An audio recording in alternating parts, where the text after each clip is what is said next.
Welcome to Canucks After Dark. Here are your hosts, Parker Hallowell and Clay Emo.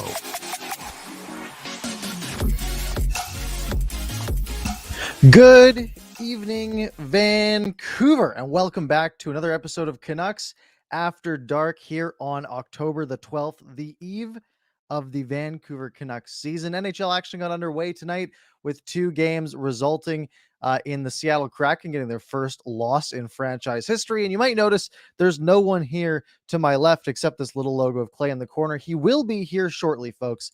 He is caught up in a bowling match. Apparently his opponent is being pretty slow. So he will be joining the show hopefully within the next few minutes.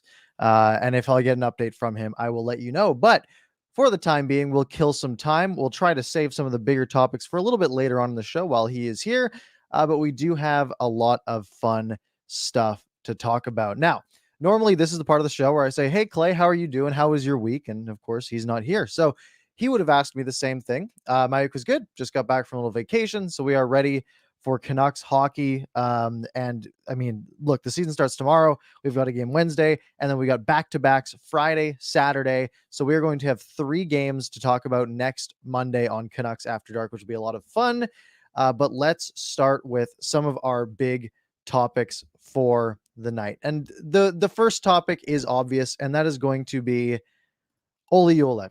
Olli Juolevi getting traded to the Florida Panthers yesterday. Now, or I guess this was on Sunday. Sorry, my days are all sorts of mixed up.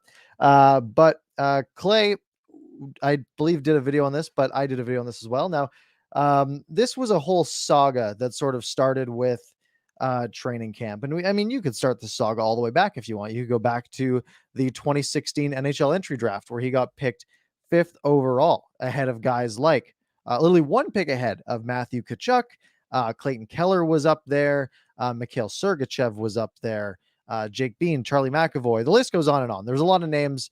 So we can go off the bat and say, yep, that was probably not an ideal pick. And then there was the saga of the injuries, debilitating injuries for Juolevi. Basically, every year there was something else that happened to him, whether it was, I think it was mostly knee injuries for him. And that really killed his speed. And we saw that a lot, especially in the preseason and a lot last year. I think he played something like 23 games last year. And one thing that was always notable whenever Olli Juolevi was on the ice was that he got turnstiled a lot. Basically, an opposing player would be coming in on him. He would be backing up, and he'd just get beat to the outside almost every time. So we go to the offseason, last offseason, and you know, there's a real competition brewing up for that third spot on the left side. Guys like Olli Juolevi, Jack Rathbone, Brad Hunt, all in competition for this one roster spot. And what does Olli Juolevi do? He goes out there for the bag skate in training camp. He is well in last place out of his grouping. There are pictures of him sprawled out on the ice. One of him just flat on his back. One of him basically flat on his stomach. One of him on his side facing the boards. He just didn't look like he was conditioned very well. And then we also saw in the actual training camp preseason games, we saw that he was a bit slow. I noticed in the first preseason game against the Kraken that he just got beat to the outside like we had seen all of last season. And it just wasn't looking like it was there for Olli Juolevi. And a lot of the discourse that has been going on over the past few days has been, who's at fault here? Was it management for making a bad pick? Was it the team itself for bad development? Was it Juolevi's fault for not trying hard enough, to not persevere through these injuries, to basically not be able to carve out an NHL career? And a lot of it, in my mind, is that it's no one's fault, really, right? I mean, you look at the circumstances. It's not Juolevi's fault where he was picked. The Canucks, I mean, Jim Benning admitted today, for the first time, he actually came out and said that they picked for need, positional need, instead of the actual best player available, which would have been Matthew Tkachuk. So instead of getting Matthew Tkachuk, they get Olli Juolevi. So sure, bad pick off the start. However, Juolevi was still highly regarded among scouting circles. Most prospect scouting organizations like TSN and hockey or Elite Prospects and all of those sort of ones all had Juolevi around the top 10. So it wasn't like this was this massive reach by the Vancouver Canucks to go out and select Olli Juolevi at 5th overall. Probably a bit of a reach, but not a crazy one. But then you get these unlucky injuries that took away his foot speed. And Juolevi's always been known as a probably not the fastest guy, but good hockey IQ, good setup man, could be good on the power play. But the injuries basically made his foot speed irreparable. He was just too slow. He couldn't keep up. And we saw it over and over again throughout the preseason, throughout training camp. And then things basically came to a point where waivers had to happen, right? The Canucks had to make roster cuts. You got to get down to a 23-man roster before opening night, which is tomorrow for the Vancouver Canucks. So they had to make some moves. One of those moves was to send Jonah Gadjovich down through waivers and try to sneak him through waivers with all these other players going through at the same day, like 100 players going through waivers at once. And he gets picked up. We'll get to that more later. We're not going to spend too much time on Gadjovich just yet. But basically he gets picked up. And the Canucks are now looking at it and saying, well, Juolevi probably doesn't deserve a spot on this team. Jack Rathbone has shown that he is a better defenseman. He has more upside. He is more exciting. Maybe a little bit riskier to play, but he's still probably the better D-man. Brad Hunt is a guy who is going to be a solid press box guy or a number 6 D-man. That's basically the role he's going to fill, and that's basically the only hole that Juolevi had left to fill. So what this left the Canucks with the options to do are, well, we can have Juolevi basically in the press box so we don't have to put him on waivers, or and then we'd have to basically send Jack Rathbone down to the minors, or we could send Olli Juolevi down to the minors where he would have to clear waivers. And then the Canucks are in this whole other can of worms where now they're going to lose this former 5th overall pick for nothing on waivers. And if you went through waivers, he would have got claimed, right? There's enough teams in the NHL that could use a guy like Olli Juolevi on their third pairing, especially those bottom of the barrel teams like Buffalo, for example. Maybe like San Jose, for example. San Jose is the most expensive defense in the NHL, and it's also one of the worst in the NHL. So they could have used a guy like Olli Juolevi. So the Canucks were basically stuck in a spot where they're either going to lose him for nothing, or they have to keep him on the roster, which eats up a valuable roster spot and doesn't help this team win, especially in a season where every point is going to matter. So they get to the point where they say, okay, well, let's shop Olli Juolevi. Let's go see what we can get for this guy, right? Whether it's a late round pick or some other struggling prospect in return. And where they end up is with the basically annual deal with the Florida Panthers. The Canucks and Panthers have always been very close trading partners. That is no secret. Things like the Luongo trade is the biggest one. Both Luongo trades, I guess. So they go out and hit up Florida and say, hey, you guys seem to be interested in Olli Juolevi. We need something in return. And they go out and they get Noah Juulsen, who very similarly to Olli Juolevi was a first-round pick back in 2015, 26th overall, has had lots of injury issues, except instead of a knee issue like Juolevi has had, he was more on the head side, right? Concussions, bad head injuries that really derailed his career. I think he had an eye injury that caused him to basically struggle to see while playing hockey, which is, terribly unfortunate.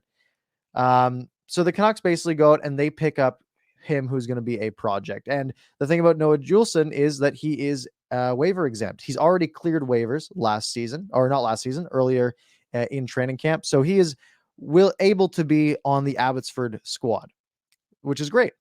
He played last year. He only played 9 games, 4 for Florida, 5 for their AHL squad, Syracuse. He has a total of 48 games played in the NHL. It looks like he's a +2 over that time with 8 points in 48 games. And the Canucks are getting a guy who's going to do really well in Abbotsford and might get some playing time if there are injuries that he needs to fill in for. The other piece they go and pick up is Juho Lammikko. I thought it was Lammikko. Apparently he prefers Lammikko. A fun name, though. Also 25 years old. He was born in 1996, Finnish player, and he is a centerman. So while Juulsen was a right side defenseman, Lammikko is going to be a centerman in sort of the depth mix for the Canucks. And this one makes a lot of sense. Lammikko will have to clear waivers if the Canucks were to send him down, and I'm sure that will happen at some point during the season. But with lots of what's going on for the Vancouver Canucks right now, with Tyler Mott being out, we've heard today that Brandon Sutter could be out for a long time. So the Canucks have holes that they needed to fill. And so they go out and they get basically this prototypical fourth line center in Juho Lammikko, who, according to Thomas Drance, is just a super hardworking guy that fans are going to love, sort of like a Tyler Mott type, which is what this team is going to need, right? We've been looking at sort of the center lineup and thinking, okay, well, are they going to have to do like Pettersson, Horvat, Miller, Dickinson? Because now suddenly you have Miller on your third line, meaning you have weak wingers on your top six, and now you have Dickinson, who's supposed to be this third line elite center, like that's perfectly his role, and now he's going to drop to fourth line, and then who are you going to put on the wings in the third line? And things get so messy. So the Canucks go out and they get Lammikko, who should be able to slot in nicely into that 4C spot, maybe around Highmore. I mean, we've seen Highmore mostly as a winger here, but he did play some center in Chicago, so they could go that route and maybe throw Lammikko on the wing, or just have Lammikko as the 13th forward even to start the season. But with, Brandon Sutter, Zach McEwen getting sent down, Tyler Mott being injured, still don't know status on Brock Besser, whether he's going to play tomorrow. So all of these roster spots need to get filled for tomorrow night's game, and Lammikko is going to fit in nicely. So for my overall thoughts on the trade, I think it was done out of necessity. It kind of had to be done. You are sort of selling Juolevi at his lowest, but I think he will probably only get lower. It looks like he is going to be in tough to carve out a real NHL career. And it's sort of the same for these two guys that the Canucks get in return. They get Noah Juulsen back, who doesn't look to have a ton of upside, but he could fill in just fine as a depth defenseman. And you get Juho Lammikko, who should fit in just fine as a fourth line center. And these guys, again, they're both young, right? The Canucks didn't go out and pick up 34-year-old players here. They went out, they picked up guys who are on cheap contracts. Lammikko makes $750K. Juulsen makes $750K. So both of them making the same amount as Olli Juolevi. So basically no cap hit, because they can be sent down to the minors. And if they're sent down to the minors, then 100% of their cap would get absorbed there. So no real cap implications there. And both of these guys are UFA or RFAs, right? They're only 24 and 25 years old, respectively. So after this season, the Canucks, if one of these guys excels, they can go out and re-sign them with exclusive rights to a longer term deal if need be. And so, yeah, I think it's a deal that sort of made sense. I think Benning made the most out of a bad situation, albeit a bad situation that he put himself in the past. And the Canucks sort of salvaging things to fill in the holes that have been made by the recent issues that the team has had. All right. We're seeing lots of people saying, maybe Juolevi in the chat, that Juolevi is probably going to end up playing for the AHL team in Florida. And I saw some people on the hockey subreddit on the Florida, like with the Florida Flair, saying like, yeah, he's kind of like 8th or 9th in our sort of tier list for our defensemen. He probably doesn't even make our opening night roster anyways. And then you have to think, right? Does Olli Juolevi end up on waivers anyways? Did the Canucks get Juulsen and Lammikko for free? If that's the case, do the Canucks put in a claim on Olli Juolevi? I kind of doubt it. I think they've sort of cut their ties, and putting a claim in on Olli Juolevi on waivers would mean that they would have to put him on their opening night roster, which I don't think they're going to do unless some crazy injury thing came up at the last moment. All right, we have killed 14 minutes with this Juolevi topic, and Clay is still not here. I was hoping he would be about 5 minutes late, but apparently this bowling match is taking its sweet time. So let's get some of your feedback on the Olli Juolevi trade. We do have so many things that I want to talk about tonight. I have 18 different topics listed out, and I wanted Clay to be involved in these, so I don't want to get to too many of them because I do need someone to bounce off of at some point, but we can definitely kill some time here. Let's talk about our next topic then. Let's talk about Alex Chiasson, because this is one that we can talk about without Clay, because I don't think he is going to care too much about this one. Basically, Alex Chiasson got picked up on a PTO by the Vancouver Canucks at the start of training camp, and he has been fine, kind of. He's looked kind of slow, but he's basically a power play specialist at this point in his career. He's a guy who is going to basically go out there on PP1, PP2, and be able to score a few goals throughout the season and not do much else. And he really didn't impress us so far in the preseason and training camp. Clay and I, when we were at the Canucks training camp a couple of weeks ago, he wasn't very noticeable. And the Canucks basically go out and scoop him up on a $750,000 1-year deal. So basically free. Again, if he's terrible, the Canucks can waive him. They can send him to the minors and his cap hit would be fully absorbed there. It does add a wrinkle, though, in contracts. I think the Canucks are up to 47 contracts. You're allowed to have 50. So that does limit the amount of players that they're allowed to have on their roster. But other than this is a pretty inconsequential move. He's probably going to slot in on the third or fourth line, maybe get some power play time. I don't know exactly how the lines are going to shake up. We will get lineups, tomorrow, though. The Canucks will probably have a morning skate. We'll probably get lines tweeted out at us. So we'll have lots of good stuff to talk about before the game tomorrow, during the game tomorrow, as the Canucks get their regular season started off. The other big news for the Vancouver Canucks, and probably one thing I do want to touch on from the Chiasson signing is what this does to Zach McEwen. Zach McEwen was somehow still with the squad, not put through waivers. This one was kind of surprising to me because Jonah Gadjovich went through waivers a few days ago and he got claimed by San Jose. And we'll talk about that shortly here. But Zach McEwen was still with the team. And this was kind of surprising to me because I didn't think Zach McEwen had a good preseason. I thought Zach McEwen was very meh out there. He had that one fight with Cassian, which I think bumped his stock in the coach's eyes. But I thought McEwen was pretty meh. I thought that there were players that outplayed him, like Will Lockwood, for example, Jonah Gadjovich, for example. But McEwen still sort of had a spot here on this opening night roster. Phil DiGiuseppe, I think, outplayed him as well. And now with the Chiasson signing, McEwen finally gets put through waivers. Now, we'll know by 11 a.m. Pacific tomorrow whether or not he gets claimed. I highly doubt it. Teams have basically had to finalize their opening night roster. They're not going to go out and mess their entire roster up to pick up a guy like Zach McEwen, who is probably going to have a minimal impact on their team. Fangirl giving me an update saying that Clay's on his way. He'll be on. Perfect. I'm looking forward to that as we get to our next topic, as I'm going to hit all of the big ones. What we'll do when Clay comes back is we'll quick hit him with all four of these topics that we go over, get his quick 2-second thoughts, and move on. Let's go over to Jonah Gadjovich. Jonah Gadjovich, Vancouver Canucks draft pick. Let me pull up his stats here, if I can spell his name right. He was drafted in 2017, 55th overall, second-round pick, basically drafted after Cole Lind in the same round. Played one NHL game with the Vancouver Canucks last year, and I think I made a video, if I'm not mistaken. I'm just gonna find it here. Gadjovich.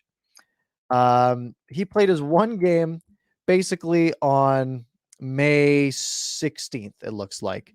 And I remember this was a time where I was pushing really hard for Jonah Gadjovich to get ice time, because my thought was, look, he is going to be waiver eligible next season, which is this season now, and that is what happened. But if you want to know what you have, this is the time to do it. Last season, when COVID had just hit the team, you have all these empty roster spots, and you have a real chance to try some guys out. So Jonah Gadjovich was sort of the man child, as he was called in junior. Really good numbers. The year he got drafted, he had 74 points for the Owen Sound attack. Kind of regressed the year after, didn't do much better in his draft plus 1 year. Then he went to the Utica Comets, played 2 seasons where he averaged about 10 to 15 points per 40 games in those first 2 seasons. But then in the 2020-2021 shortened AHL season, so last year before he got called up to the Canucks, he just couldn't stop scoring. He played 19 games. He had 15 goals, and all of them, almost all of them, were him 2 feet planted in front of the net, smacking home rebounds, firing home quick passes. Jonah Gadjovich was an absolute stud at the net front. His one downside was his skating. Jonah Gadjovich was not a good skater. So what did he do all offseason for the last 5 months? He skated. He worked on his skating. That's all he did. And he became a decent skater to the point where that was no longer a real liability for the team and for him. But unfortunately, the Canucks didn't think he had earned a spot on this roster. And now that he is old enough at the age of 23, just today is his 23rd birthday, actually. So happy birthday, Jonah. But unfortunately, he had to get claimed. We'll pick up Canuck Clay here live as we go. How are you doing, Clay? Hi, Parker. And hello, everyone. I'm sorry. The one day I'm just completely disheveled. For people listening, it's not going to sound good, but the one day where I have to get home in time and we play against the slowest team in the league. That's very unfortunate. I was listening safely. I don't even have my earbuds in, so hopefully, Parker, you can work audio magic later. It's okay? Absolutely. It'll be fine. Okay. So I heard what you said about Juolevi. I heard what you said about Chiasson. I do care. And I heard what you said about Gadjovich. So I'm ready. I'm ready. Catch me up. Let's go. All right. Well, let's finish off this Jonah Gadjovich topic then. I want your thoughts. Did the Canucks make a mistake letting Jonah Gadjovich go through the waiver protocol, leaving guys like Zach McEwen, Alex Chiasson on the roster? McEwen getting waived today, obviously, but they could have held on to him if they had waived a guy like McEwen or maybe not save that spot for Chiasson. What are your thoughts on that? To me, Parker, Gadjovich is of the same mold as McEwen. There's something tantalizing there. Is decent size, of course, some toughness, maybe a bit of a offensive flair, but just as Travis Green, I feel, has kind of run out of patience with Zach McEwen, and that's it's nothing horrible. It's just I think Green just wants to try other guys. I think he'd rather see a Lockwood in his lineup as opposed to a Gadjovich. So I'm not sure if that's what you said already, but I just think there are guys that can do what Gadjovich does that Green likes more. So I think that's why he was on waivers. Yeah. And I think the big thing is this isn't a real make or break sort of thing. It sucks that a Canucks draft pick didn't make the main squad. He might have had some potential, but if you think about what his long-term potential was, it was probably an energy fourth liner who would go mix it up every night, a la Zach McEwen from 2 years ago. Yeah. But those guys kind of grow on trees, right? You can go out and you can get more of them. You can go out and sign Phil DiGiuseppe. You can go out and sign all of these other guys. You can go out and sign Alex Chiasson. You can find people at his caliber pretty easily in the NHL. It just sucks when they put that time into developing him and sort of trying to build up some hype around him. And he only ever gets to play one game where he did accrue 17 penalty minutes for the Vancouver Canucks. In 5 minutes of action, that's a pretty good ratio. And isn't it funny, Parker? I know you hinted at Abbotsford how we weren't impressed with Chiasson, but we were impressed with both Lockwood and Gadjovich on that day. And Lockwood's still with the team, obviously, but Gadjovich isn't. So maybe we'll have to put all our hopes in Lockwood then from that one day. Absolutely. Okay. Now that you're back, I want to quick hit the topics we already went over. I want your quick thoughts on each one. Olli Juolevi traded over to the Florida Panthers for Noah Juulsen and Juho Lammikko. What are your thoughts there? Firstly, I was embarrassed. I did a vlog about the lineup, and I think I messed up Lammikko's name about 8 different ways and 8 different times. So I'm glad that you say it with such precision. I could learn from you. Overall, the fact that we got something from Juolevi, I think is really good, especially if Lammikko works out to be, in the absence of Sutter and Mott, a good, solid, reliable fourth liner. I did hear you say that perhaps, once guys get healthy, he's the one that gets sent down. And that's fair. I would agree with you there.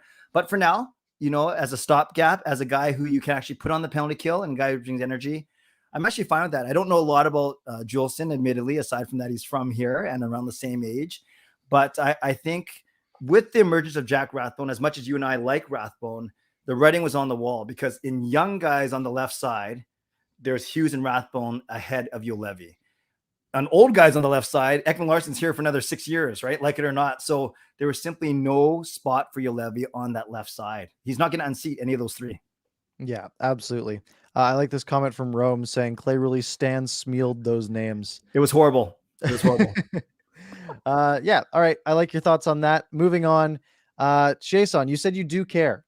I do care. Only because negative in between. Well, didn't he play either all 7 or 6 of the 7 preseason games? I think 6 of them, yeah. Yeah, and if Besser is, I hope not, man, but if Besser's out for any longer period of time than 1 or 2 games, Green likes Chiasson in front of the net and the power play. JT Miller talks about all the little things that Chiasson does that veteran, that other maybe people like fans don't pick up on and other young players don't. So he seems like one of those guys, Parker, who is really good in the room and people really gravitate towards him as a veteran. You respect him.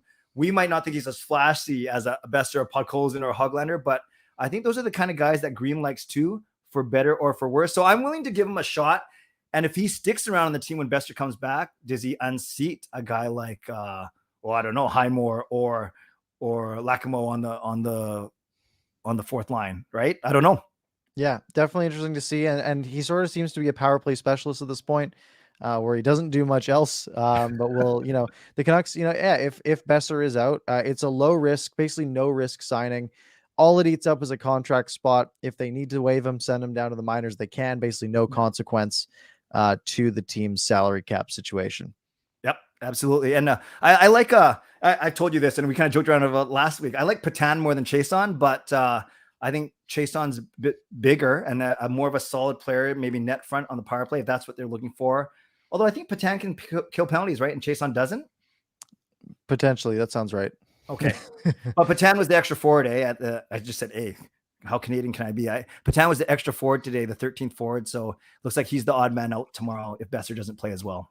Right. Gotcha. Yep. Okay. Let's go to our next topic. And that is going to be that the Canucks basically announced the roster. Opening night roster had to get announced and things kind of changed because after they put out that roster, they went out, they signed Chiasson, they waived Zach McEwen. Now, from what I understood was that you can't I thought the roster got frozen. But it seems that it didn't because I was listening to the Vancast and they're like, yeah, well, basically you can't sign Chiasson until like Wednesday night after the game. But then they just went and did it anyways and waived Zach McEwen. So the roster is basically set though. We've got, looks like 13 forwards, 8 D-men, 2 goalies, kind of what we expected. But there are some names that aren't there. Guys on IR, like Brock Besser, the main one. Brandon Sutter's not on that list. We'll get to that later. Looking at this roster, are you scared for Wednesday night? Maybe a bit because of the opponent in McDavid and Draisaitl. It's weird, Parker. You and I have been talking about for the longest time. Oh man, the top 9 looks so good. Oh, the forwards are so much better. Our bottom 6 doesn't look so good, does it? No, it's in a bit of trouble, right? I mean, you're gonna have guys like Highmore, Lammikko, who we haven't seen anything of. Podkolzin's going to be maybe on that fourth line from what we've seen so far. You're going to have Nick Patan in there. There are a lot of names that you're going to have to kind of throw in there. Yeah. Justin Dowling is on this list of a guy who made the team. Yep. He might be the 13th, but he also might not. Someone like Highmore could be the 13th. So definitely the forward group's looking a little bit shaky with big names in Mott, Sutter, and Besser out of the lineup. Yeah, exactly. You nailed it. Those are 3 top 12 guys. Obviously, Besser a top liner. So you have those 3 guys out. Then in their place, you have Chiasson, probably a Dowling, and probably I think I called him Lammikko. See, I just messed it up again. But what's crazy though is you know how we talked about this top 9 that included Podkolzin? It looks like Podkolzin skating on the fourth line with Dowling and with Lammikko. And then you have Highmore and Hoglander, the 2 H's with Dickinson as your third line. I would love to see Podkolzin up there, but maybe they don't want Dickinson with 2 young guys. I don't know. Yeah, could be the case. And then we get to the defensive side and sort of the names that we expected to see here. I don't think anyone's missing from the list. Am I crazy? No, it's right on. Yep. Yeah. So Kyle Burroughs making the opening night roster, I would assume as sort of the 8th D-man. Yeah. And then that leaves your starters as probably you have Oliver Ekman-Larsson, you have Quinn Hughes, you have Tyler Myers, you have Tucker Pullman. Those are the obvious ones. But then, you have Kyle Burroughs, you have Brad Hunt, and you have Jack Rathbone, and you have Luke Shen. So what if you have to put 2 of them in the press box tomorrow night, which 2 are you sitting out? I want Rathbone and Shen to play, so I want Hunt and Burroughs in the press box. But the way they've practiced last 2 days, Parkers, we've joked around about this real reliable low maintenance third pairing of Hunt and Shen, and that's the way they practice. So it could be Rathbone. It could be Rathbone and Burroughs on the outside looking in tomorrow, which I like what Rathbone brings, and he played all 7 preseason games, but I don't know, maybe they just want to see what Hunt and Shen look like, and they're gonna put Rathbone in. I don't know, but it looks like if they play how they practice, that it's Rathbone and Burrows in the press box tomorrow. Yeah, I wonder if that's from them looking at the opponent, right? Looking at Edmonton and saying, look, we're not too concerned about offense, right? Because we are going to be going up against Duncan Keith and Cody Ceci, and we are going to be able to score goals.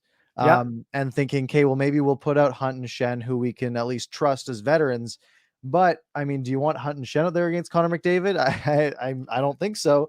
So it's definitely a balance you have to strike of, you have these two sort of stay-at-home, reliable guys, but it's not like they're great, right? They're not Mark-Edward Vlasic from 4 years ago, right? They're Shen and Hunt, right? They're not stars. There's a reason that they're basically 6, 7, 8 D-men in the NHL. So I can see where they're coming from, and especially, we do have back-to-back games coming up. Games 2 and 3 are back-to-backs. On Friday and Saturday. So maybe we'll see some juggling, especially if they happen to lose either Wednesday nights or Friday night's game. Then I'm sure you start to see, especially let's say they lose on Friday, like 3-1, and there's like no shots generated. Well, then you probably see Jack Rathbone in the lineup, and you start to see things get mixed up a bit there. That is a great point. I didn't even think of that. They have 3 games in 4 nights in 3 different cities, right? All on the road. So yeah, that's a really good point, Parker. Just like we might see Demko, Halak in that order, right? Or Demko, Halak, Demko. Regardless, I think Halak and Demko are splitting those 2 on the weekend. Yeah, you might see some combination of defensemen. You might see Besser not play tomorrow, but then draw in on Friday or Saturday. So yeah, if I was a betting man, I'd say we might not see the same lineup for any of those 3 games, right? You never know. Yeah, it'll be very interesting to see. However, I guarantee you, if they win tomorrow, nothing changes. Yeah, Besser could be ready, but no, sorry, man, you got to wait. yeah, exactly. And that is interesting to see, though, if Besser will be in. And let's go to that as our next topic. Brock Besser is on injured reserve. However, it's retroactive to like late September. So he's well past the threshold for being able to play games. So do we see Brock Besser tomorrow night? Do we wait until Friday, Saturday?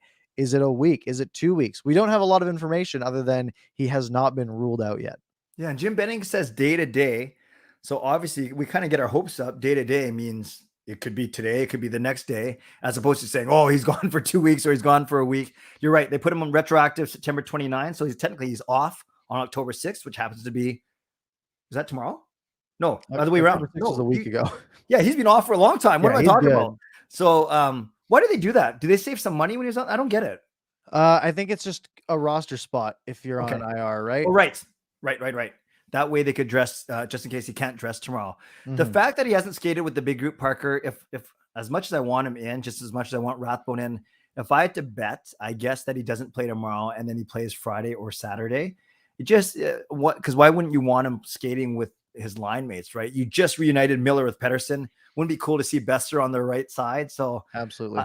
I would love it if it was one of those nice surprises where he feels great tomorrow morning on a game day skate, and then half an hour before the game, we see the lineups tweeted out by the Canucks and he's on there. But my gut feeling is no, but you never know. I'd love to be surprised tomorrow. How about you? Yeah, and that's something we should know pretty early in the day, right? I would assume that they're doing a morning skate tomorrow in Edmonton. So we'll likely get line rushes from media on site.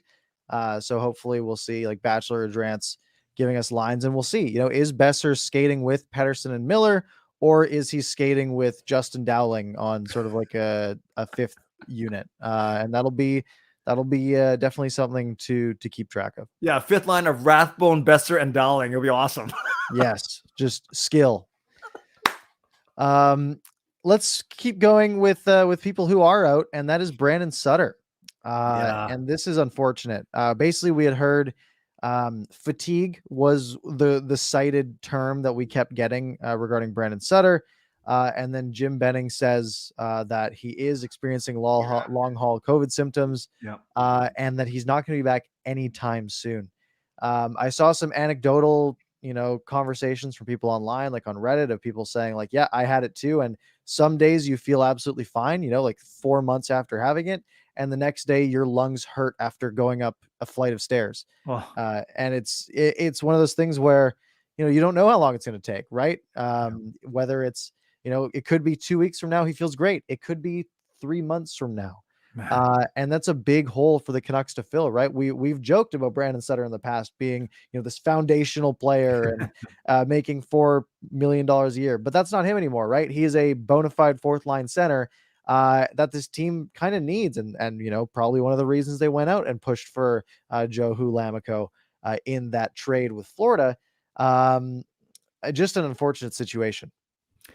Have you heard of that term long haul before when it comes to COVID? I have a little bit. But not usually around hockey, right? I mean, we had Marco Rossi for the Minnesota Wild, who caught COVID and was out for the entire year, had to go back to Europe and basically just take the entire last season off, although he's back now. So yeah, just unlucky for Brandon Sutter. Yeah, I'd never heard of this, but I kind of quickly figured out what it meant. Yeah, and at this point, honestly, as much as he would help a penalty kill and he's good in the faceoff circle, you just care for him as a person, as a husband, as a father, because you just don't know.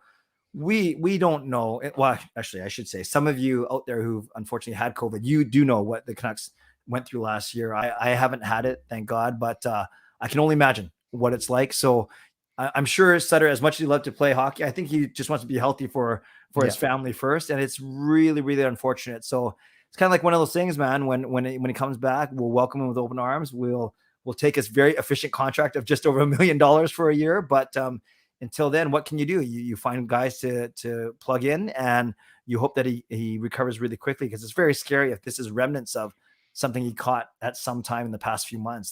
That is scary stuff. Yeah, I mean, you're talking about like April, right? Yes. That's almost 6 months ago, and he's still battling it to this day.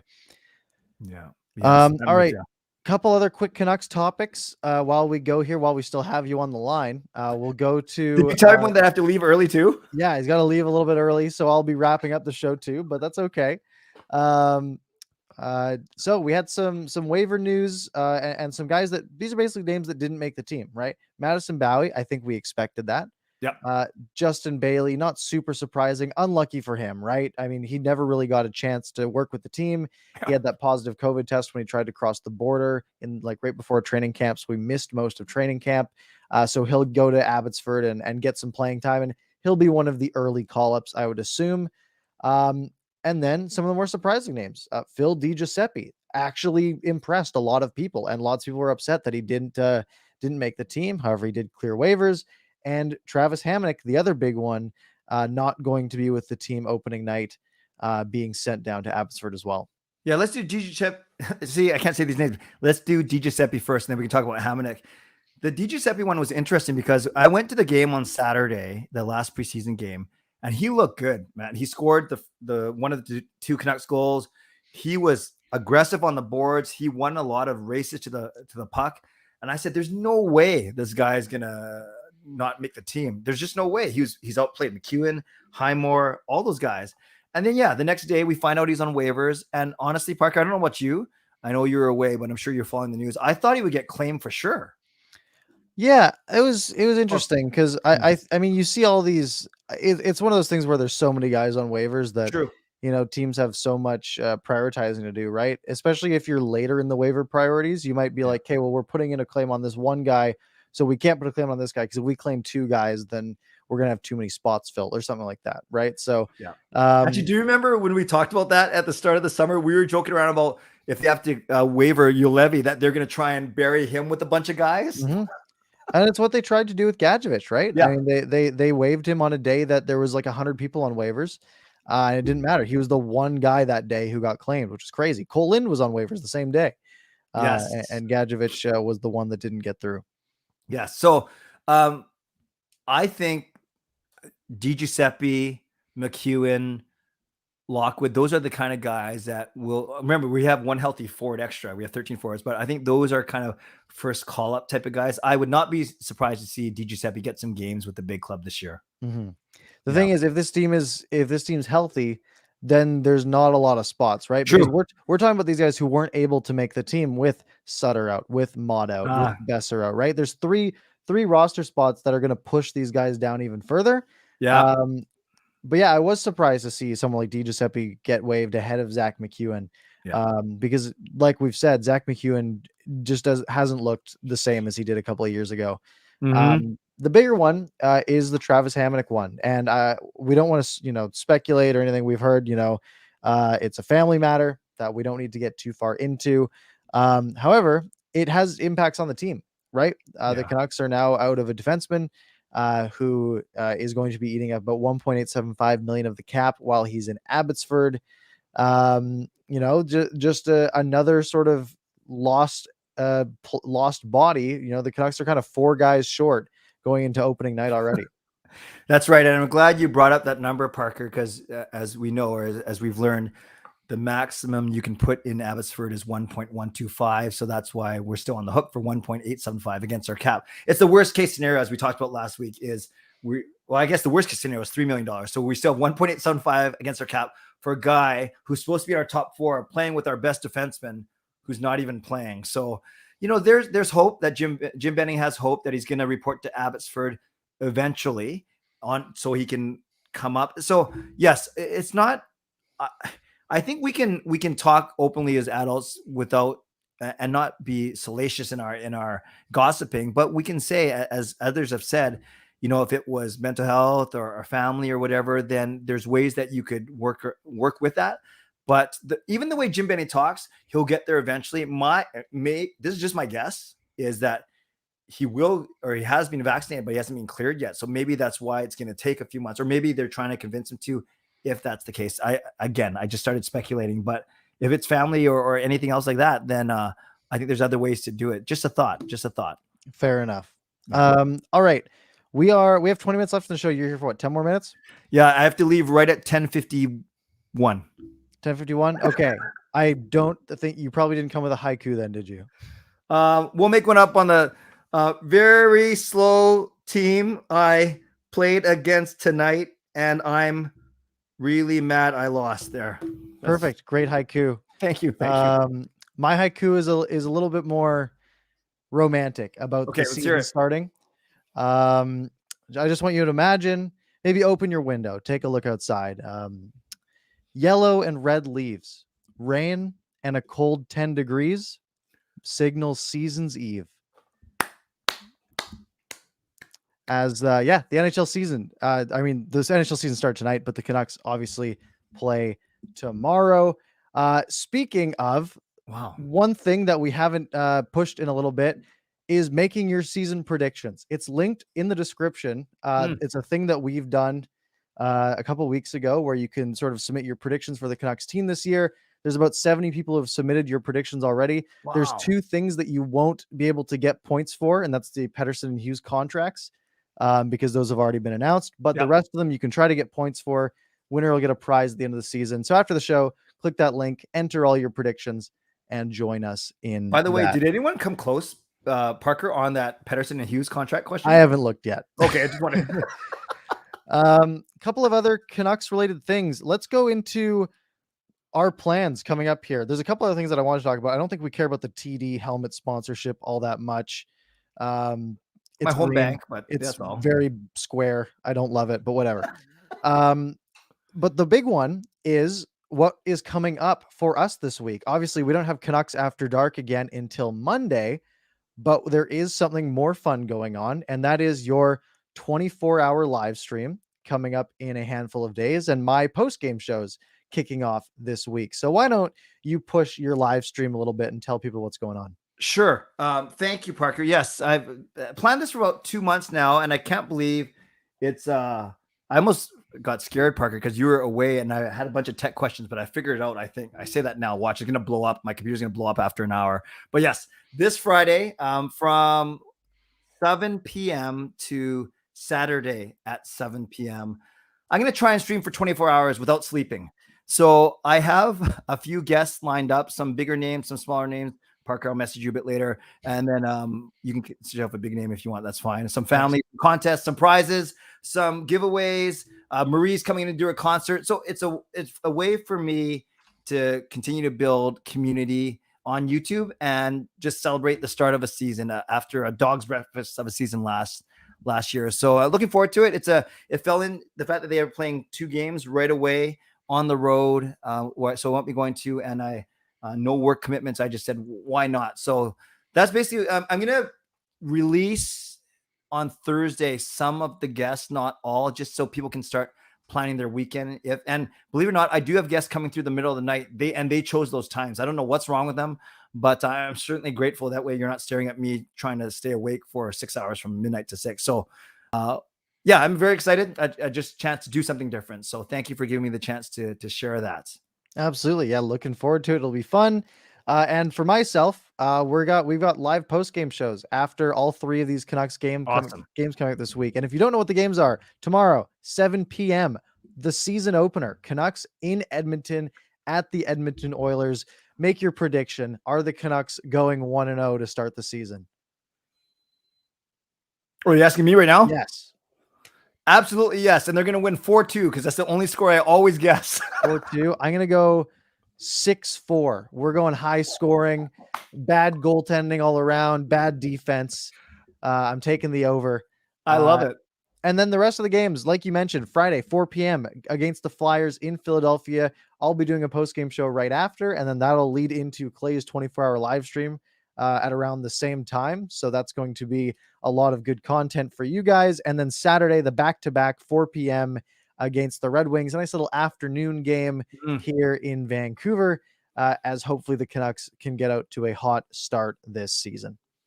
Yeah, no, I think it's great, Parker. It's great that we can collab on stuff like this together at least once a week, and that you put up with me mailing it in today by showing up late and leaving early.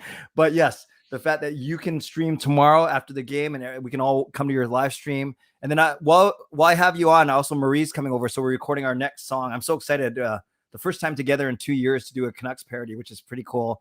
Then on Friday, start after the game, go to Parker's right away. Then as that's ending, come over to see me and see if I can stay awake. And then Saturday is the one time where we're both going at the same time, but whatever, we'll survive. And then after that, it's Canucks After Dark again on Sunday. It's pretty cool. Monday, because I have completely no clue what's going on tonight. Thank you. You scared me. I will not be there if it's on Sunday. Actually, I could, but Monday. Anyways, yeah. So we got lots of exciting stuff coming up for you guys. And before you go, you missed the game, but the Seattle Kraken are in 8th place in the Pacific Division. Yes. Wait, what was the final score? It was 3-2, 4-3. So they were down 3-0 and came back, right? They were down 3-0. They came back. They showed a stat on screen that said Vegas is like 90-0 and 90-0-1 went up by 3 goals in a game or something like that.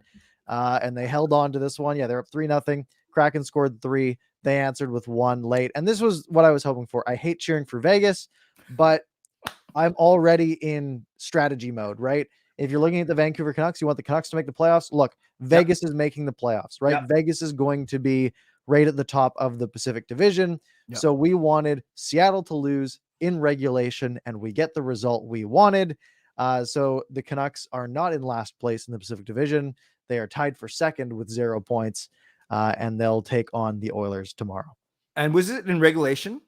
Yes. Oh, thank goodness. So for those of you, and without dumbing it down or without presuming that people know stuff, because when it's 2 teams playing in our division, you guys just hope that it doesn't go to overtime, because that means that you're handing out 3 points instead of the traditional 2. And those points are very important when it comes to the end of the season. So no matter who wins right now, early in the season, we just don't want any of the Pacific versus Pacific games going to extra time. Absolutely. All right. With that, let's get into the Q&A segment. You have 2 minutes left. You'll get here for 1 question. And then if you guys have any questions for just me, I'll answer a few before we wrap up. You see by the way, in the chat, Parker? I mean, on our stream right now? Yeah, we're at over 100 people. Thank you guys very much for hanging out. If you missed any part of the show, by the way, you can find it on your favorite podcast platform. Even if you listen to the whole thing, go listen to it again on a podcast. It helps us out. Or you can just rewind back to the beginning of the YouTube video. But yeah, let's get some questions here. Trivia question from Lucas for you. Do you know who scored the first goal in Kraken history, since you weren't watching? I'm going with Geeky. It was Ryan Donato. Who scores the first goal for the Vancouver Canucks this season? I'm going This with is a fun Geeky. little I'm just prop kidding. bet. You know, I'm going with Connor Garland. Starting, yep, good impression. Connor Garland. Interesting. You? I'm going Oliver Ekman-Larsson. Ooh, so we both picked Coyotes or ex-Coyotes. Yeah, maybe a random point shot sneaking through or something like that. That would be good. Matthew, I was here for longer than 15 minutes. I was here for exactly 30 minutes. That is a great comment from Matthew saying, good to see you for a solid 15 minutes of content, quality over quantity. But that is true. Quality Absolutely. over quantity in everything, in food Absolutely. and friendships. Yes, everything. And this is a fun last one for you from Sharms. How many games until Podkolzin scores? Which game will he score his first goal? Game number 3 in Detroit. All right. I'm going to go game number 4. Don't know what it is, but that's going to be my guess. Awesome. All right. You can find Clay at Canuck Clay on Twitter, Canuck Clay on YouTube. Go do that. Subscribe to him. Subscribe to my channel. We'll do another 10 minutes of questions. We'll wrap up the podcast here after that. Clay, thank you for swinging by. It's like I'm a guest on my own podcast. You kind of are today. Yep. Thank you, Parker. Good luck tomorrow. I'll be tuning in for a bit, and I'll message you about the weekend. Sounds good. Talk to you. We're doing all the background stuff like right in front of everyone. So we'll talk to you later. Bye. Thanks a lot. Okay, thanks. Oh, I cut him off a little bit early. My bad. But let's go back into some other questions. Let's take a look at some of these. Cody asking road trip record predictions. The Canucks starting off on a 6-game road trip, I believe. Or is it 7? Either way, I think it's 6. Monty's saying 1-5-1. I'm not going to go that negative. Let's see who they're playing. They're playing Edmonton. I think that game is probably a bit of a toss-up. So I'm going to say the Canucks win in Edmonton. They lose in Philadelphia. They win in Detroit. They win in Buffalo. And then they lose in overtime in Chicago and then win in Seattle. I'm going to say the Canucks go 3-2-1 or 4-1-1, whichever I said. I'm going to go 3-2-1 road trip for the Canucks. They'll be right around the 500 mark, which will be an okay start to the season, especially getting road games out of the way. And I think this road trip's actually going to be really good for the team.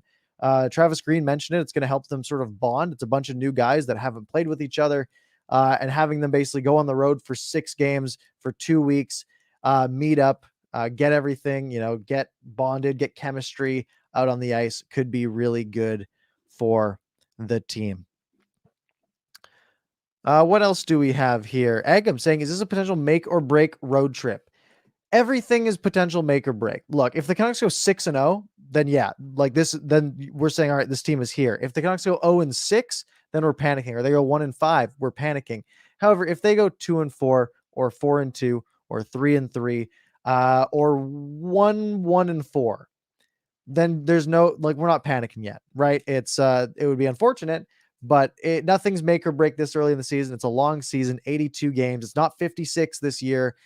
So it could be make or break if they really do terribly. But I don't really see that coming. Matthew asking, how many goals will Gadjovich score for the Sharks this year? How many games does he play? I'm sure he'll play most of the games if he's healthy. He'll slot in nicely in their bottom 6. And if he gets power play time sitting in front of the net, he could pot, 10, 12 goals or so. My money would be probably around 8 or 9. Let's see here. Edmund, do you think a bold prediction in Garland leads the Canucks in goals? I doubt it. I think you're still looking at a guy like Pettersson or Miller taking that role, or Brock Besser is sort of the obvious one. I think if you just look at the odds are low because there's a lot of guys he's competing with, but I wouldn't be too surprised if he goes out and scores, 30, 35 goals and is at least in the conversation. Monty's going to Canucks and Oilers on the 30th. That is nice.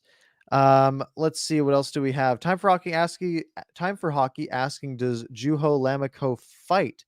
If so, why are people mad about McEwen being waived? I don't know if he fights. I'm looking at sort of his penalty minute numbers and they seem pretty low. Looking at his AHL numbers, about a penalty minute every 2 games or so. So probably not much of a fighter. You can usually tell if you see odd numbers. But he only had 10 penalty minutes in 44 games last year. I don't think he's much of a fighter. I don't think you need fighters in your roster, right? Like they like having a guy like McEwen in case it needs to happen. But I mean, fights are so much less common in the NHL nowadays, right? You probably only see maybe a handful for each team every year now.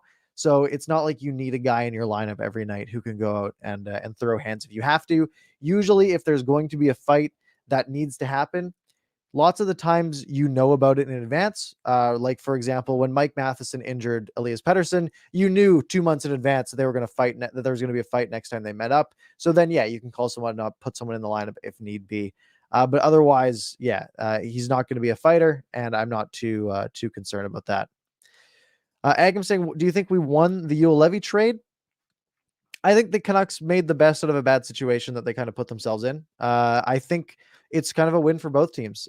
Florida gets rid of two guys that weren't going to have a real spot in their roster. The Canucks add some depth, and Florida gets a chance to try to develop Juolevi into a solid, maybe 5-6 defenseman to help them in the future. I think Juolevi's time was just done with the team. The Canucks went out, they got something for him. I think it's sort of one of those best of both worlds trades, a la Hannah Montana. Hope asking if I'll be doing marbles this year. Potentially, probably not on the post-game shows, but maybe if we do some other streams throughout the year. By the way, you can subscribe to me at Parker's Pucks on YouTube. We'll take a couple more questions here as we go. Tiger saying Chiasson has fought as much as McEwen. It's a non-factor, really. Yeah, I don't think it's that big of a deal, right? It's a whole different game nowadays. Speed and skill matter a lot more than physicality than they used to. So you can have big guys on your team, but if they can't play, they can't play. Let's see here. Lucas asking, who do I hate more, Seattle or Vegas? Now, both. It really depends on how Seattle does this year. I really dislike Vegas because they have just been successful their entire existence, which is kind of sad for us. But Seattle's this new geographical rival. So right now it's Vegas. However, I could definitely see it becoming Seattle over the course of years and years of rivalry, especially if we get some playoff mashups. That is when you'll start to see the hatred flow. And by the way, guys, leave a like here on the podcast, on the video here. It helps us out. Lots of people asking about what my ideal lines are for tomorrow. Agam asking, what would a starting lineup be for tomorrow? Noah, what are your forward lines up for tomorrow? I don't know. This one's tough because I've been away for a week. So I didn't watch any of the preseason really. I watched the first preseason game. I think that's it. And I've kind of been following lines. If we're talking about my ideal, I'm putting the Lotto line together. I want Horvat with Höglander and maybe Pearson. And then, you put like Dickinson on the third line. Although now I'm thinking Connor Garland's got to be in there somewhere. So maybe you go Horvat, Höglander, Garland, and then like Dickinson, Pearson. I don't know, Patan. I don't know. There's so many things you could do. You got to fit Podkolzin in there. I don't know. We will see at about 11 o'clock tomorrow what the lines are. I will probably try to make a preview video tomorrow for the game. We'll talk about the lineup. We'll talk about what we expect to happen. So make sure you're subscribed to my channel for that. And Edmund asking, how fast do you think Travis Green throws the lines in the blender? It's really going to depend on the start. If the Canucks come out and have a really hot start and they get a few shots on net early, then those lines will stay. If Edmonton comes out hot out of the gates and we get that classic Canucks Twitter scenario where the Canucks tweet game on and then like 3 minutes later Oilers score, then the lines will get in the blender really, really quick. All right, Shannon asking, Mr. Start of the stream, is Demko in net tomorrow? I would assume so. He's going to be the starting goalie for the season, so unless something crazy happened, I'm assuming Demko gets to start tomorrow. Friday and Saturday will probably be a split. So you have Friday in Philadelphia, you have Halak maybe playing in Detroit. You could go the other way around. Maybe you want Demko on the primetime game. You want to give him a little bit of extra rest going into that one. Or you want to ride the hot hand. We'll see. So I'm assuming we get Demko Wednesday, and then Demko and Halak will split the Friday, Saturday games. And Clay, with the last question we'll take here after leaving the show, what letter grade would you give Jim Benning for his offseason? I think this has been one of Jim Benning's better off seasons. he's made some risks in the OEL Connor Garland trade. He went out and signed a lot of depth, which the Canucks have already had to dip into, as we see here, seeing guys like Nick Patan being in the opening night lineup, and Lammikko and Dowling and Highmore, which is scary for the team, but the Canucks have more than enough bodies to fill those roles. So I'd say probably around a B. And I think that would be kind of fair. I mean, the Juolevi trade I thought was just fine. Lots of the stuff he's done is just fine. Passing grade, we'll go B minus or so there. And most people in here are saying, Justin saying B, Siedit saying solid B, Fangirl saying solid B, and James saying a B plus. So everyone's sort of on the same page there. Anyways, folks, we're going to wrap it up there. If you want more Canucks content, you know where to find us. I'm at ParkersPucks on Twitter, ParkersPucks on YouTube. Clay, who was on the show for a bit, Canuck Clay on YouTube, Canuck Clay on Twitter. You can just search for us. Hit the subscribe button on both of our channels. Hit the subscribe button here on this channel. We're trying to get it up to 1,000 here early on in the season. There's 104 of you in here. Let's bump those numbers up. See if we can get close to maybe 750 for this week. And then we're trying to get our channels up there too as well. I've got a post-game show live after the Canucks game tomorrow, Wednesday night, over on my channel. So come join me there.